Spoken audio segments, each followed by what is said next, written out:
From Hollywood, it's time now for...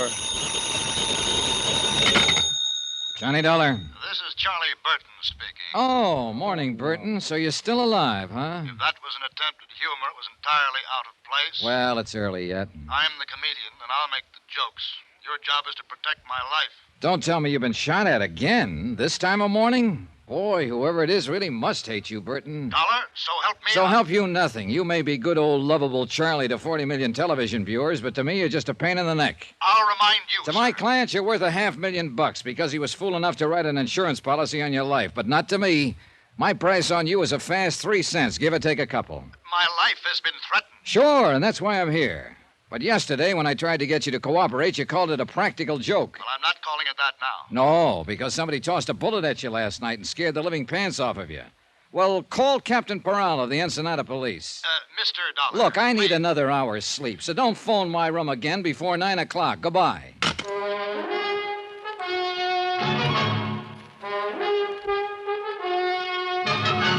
Tonight and every weekday night, Bob Bailey in the transcribed adventures of the man with the action-packed expense account, America's fabulous freelance insurance investigator. Yours truly, Johnny Dollar.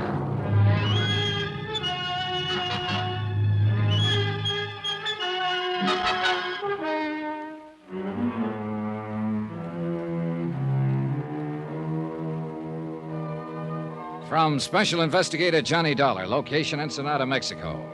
To the Home Office, Union States Casualty Company, Hartford, Connecticut. Assignment, The Laughing Matter. Expense account continued. Item 10, 50 cents, room service on a glass of orange juice. Another hour's sleep was out of the question. Just hearing his voice on the phone left me too mad to relax. One of America's most popular comedians, a living legend. And yet his whole cast, the people down here with him on location, hated the ground he walked on. Personally, I was on their side. But my job was to protect his life from some unknown enemy who'd sent him a threatening note. And last night, the threat had become action in the form of a shot fired from the darkness. It was my job to see that the killer didn't get a second chance. And that's what I was being paid for, and the fact that Charlie Burton was a Class A stinker was irrelevant. Frank Maltz, executive producer of the Charlie Burton Show and practically the only early patron of the hotel breakfast room, was sitting at a table alone. Good morning, Johnny. I left him sitting in almost the same position at 2 o'clock in the morning. Only the table then was in a backstreet cantina in town. He was apparently remembering it, and he avoided my eyes until the waiter had brought my coffee and gone away. I guess I made quite a fool of myself last night, huh? Oh, when was that? Nice of you to ask, Johnny. This is good coffee.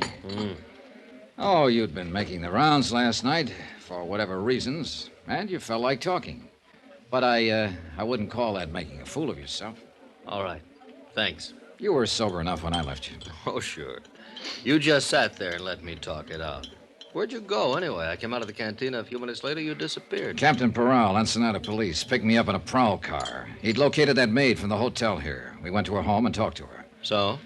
Well, for the moment at least, you and Al and Gloria Dale are apparently off the hook. Oh? The maid says Burton was always annoying her whenever she was on duty here. He was. I told him to lay off. Well, her husband found out and came out here to the hotel yesterday evening. I saw him and his wife arguing out there on the terrace just after dusk. But I didn't know what it was all about at that time. Anyway, that's the last she saw him. He didn't come home last night, and he's still missing. I just talked to Peral on the phone. They've got half the police force looking for him. And you figure he's the one who took a shot at Charlie last night? Kind of adds up, doesn't it? Well, I guess so. I hope they find him, Johnny, before he finds Charlie again. I'd hate to see a poor devil take a rap for killing a louse who isn't worth it. Yeah, I know what you mean. Well, the chances are they will. Didn't either one of you fellas ever get to bed last night? Not for long. Morning, Al. Oh, my goodness, Frank. You look awful, man. You must have slept on your face. I look the same as I look every morning. You want some breakfast, Al? No, thanks. I'm skipping it. I'm going to try to get in a dip in that pool before old Blubber Tummy oozes out of his feather bed. Oh, I don't think he'll be using the pool this morning. Not if he remembers what we're shooting today. It's that castaway sequence, isn't it? Yeah, we'll get that first. But later this afternoon, if the light on the water is okay, I want to get those shots of him swimming ashore. Good. Keep him on retakes till he gets waterlogged. It's kind of a slapstick desert island thing, Johnny. Oh? Yeah. You see, Charlie and I are supposed to have been on this yacht, and it sank. and I just disappear. But there's some stock shots of Charlie swimming like crazy and a stock shot of a deserted South Sea island. And finally, Charlie comes crawling up onto the beach. That's the sequence we're going to shoot this morning. I see. He's pooped. He's dying, you know. Then I step out from behind a bush, and I'm wearing a full-dress suit, white tie and tails. He thinks he's crazy or something. It starts building from there, then, Johnny. Yeah, I get the idea. He's thirsty, see? So I reach under my coat and bring out a soft drink, an ice-cold bottle. And I open it and give it to him. It says Cott Quality Beverages on the bottle, C-O-T-T. Yeah. So Charlie asks, is it any good? And I say, it's Cott, man. And he says, so what? And I say, so it's Cott to be good. See, Johnny, it's out-and-out slapstick, but it works pretty well on camera. Yeah, it keeps building, you see. I keep producing things out of the bushes. A table and chair, tablecloth, dishes and silver, caviar, bottle of wine, roast turkey, then a string quartet, and finally a line of dancing girls. And the payoff's a shaggy dog. He says, look, we were shipwrecked together. How you doing all of this? And I say, it's easy. I got a cousin in Congress. It's a lot better on film, Johnny. A lot better than it sounds, stripped down this way. Yeah, well, I'm not exactly a fan of Burton's. Oh, he's got some good stuff in this one, Mr. Dollar. In fact, he's got all the good stuff. Only thing I'm in there for is to feed him the lines. As usual, of course. If I ever get a decent role in his show, I'll drop dead. Oh, really? Attention! That's not funny, Al. At ease. I said it's not funny. You thought it was when you did it on the show last month. May I remind you that your services can be easily dispensed with? Good. Fire me. Al. If I could get out of this lousy contract with you, I could start on the PCT tomorrow, and at 5 times what you're paying me. Take it easy, Al. No, by all means. They'll set me up in my own show, and they'll put it in a time slot right opposite yours. In 3 months, Charlie, I could bump you clear off the screen. You don't say so. Al, beat it, will you? Okay, Frank. Sorry you had to get caught in the crossfire, Mr. Dollar. Nothing personal. Forget it. See you later, gentlemen. You'll be on that set in a half hour, not a minute later. Yes, sir.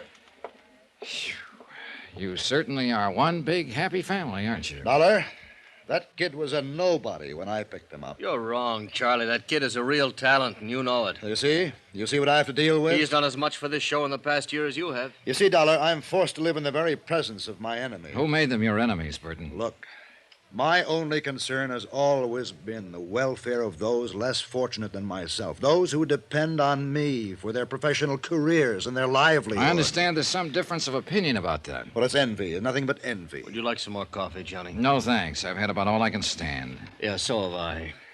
May I ask what you're doing to protect my life, Mr. Dollar, if anything at all? Oh, I've taken the usual routine precautions. Routine? I demand more than routine. Not from me. You don't demand anything. I'm working for the insurance company. Then I'll complain to them. Good. Why don't you cancel your policy at the same time? Then I can get off this assignment. Couldn't cancel it if I wanted to. My sponsors wouldn't allow it. It's for their protection, not mine. I know that. I think you'd like to see me murdered. Oh, no, you're wrong there.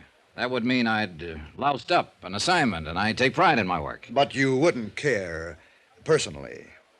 No comments. I'll demand protection from the local police. You've already got it. Captain Peral had 2 men on duty there last night after that shot was fired, watching your room. I didn't see them. They didn't intend for you to see them. Relax, Burton.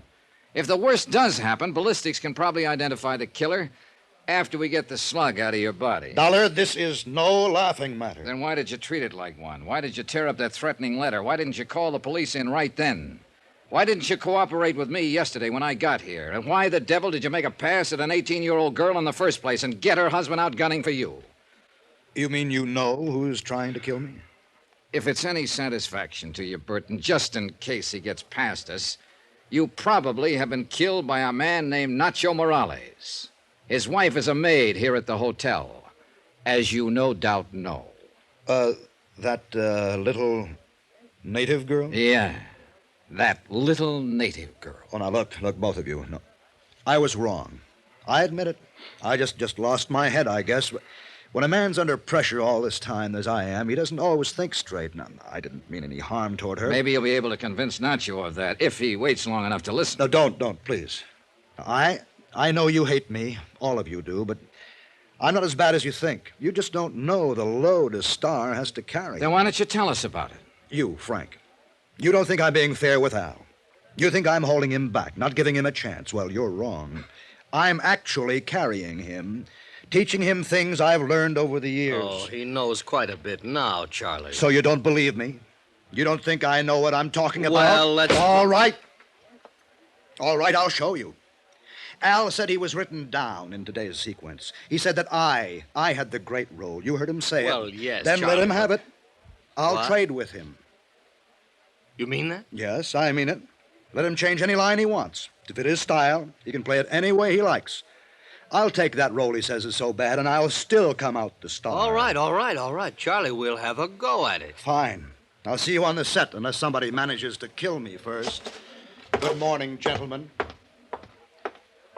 Oh, I never thought I'd live to see the day. Yeah, that shot last night must have really shaken him up. Oh, that kid will make him look sick, Johnny. He doesn't know what he's in for. Well, there's one way to find out. Oh, wait a minute, Johnny.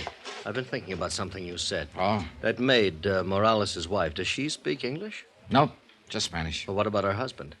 Same deal, only Spanish. Well, but the note, Johnny, the murder threat Charlie got, that was written in English. Yeah, I know.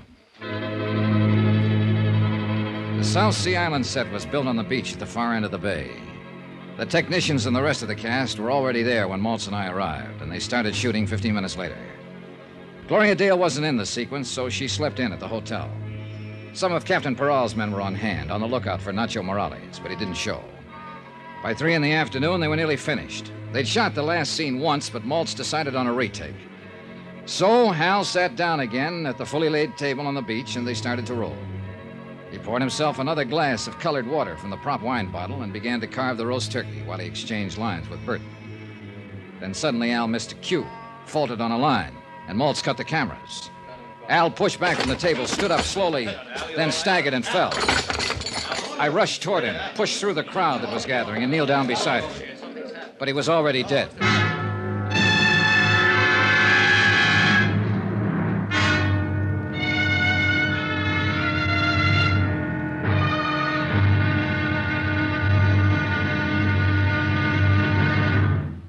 And now here's our star to tell you about the final intriguing episode of this week's story. Tomorrow, a frantic game of musical chairs with every player desperate. Because the loser in this game gets the electric chair. Join us, won't you?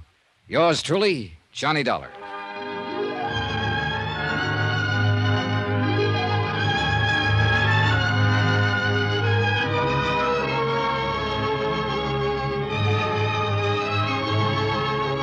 Yours truly, Johnny Dollar, starring Bob Bailey, is transcribed in Hollywood. Written by Les Crutchfield, it is produced and directed by Jack Johnstone.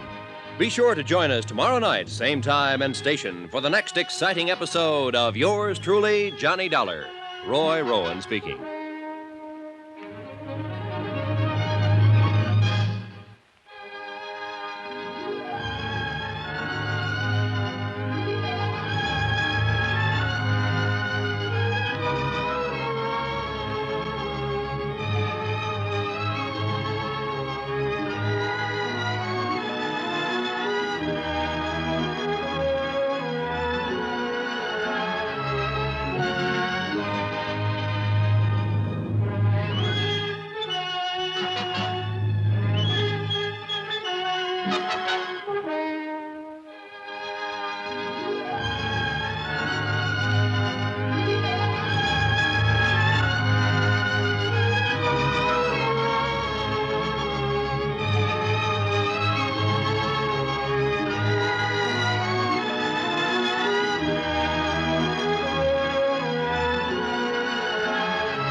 You've been listening to the OTR Gold Network. Find more classic radio at otrgold.com.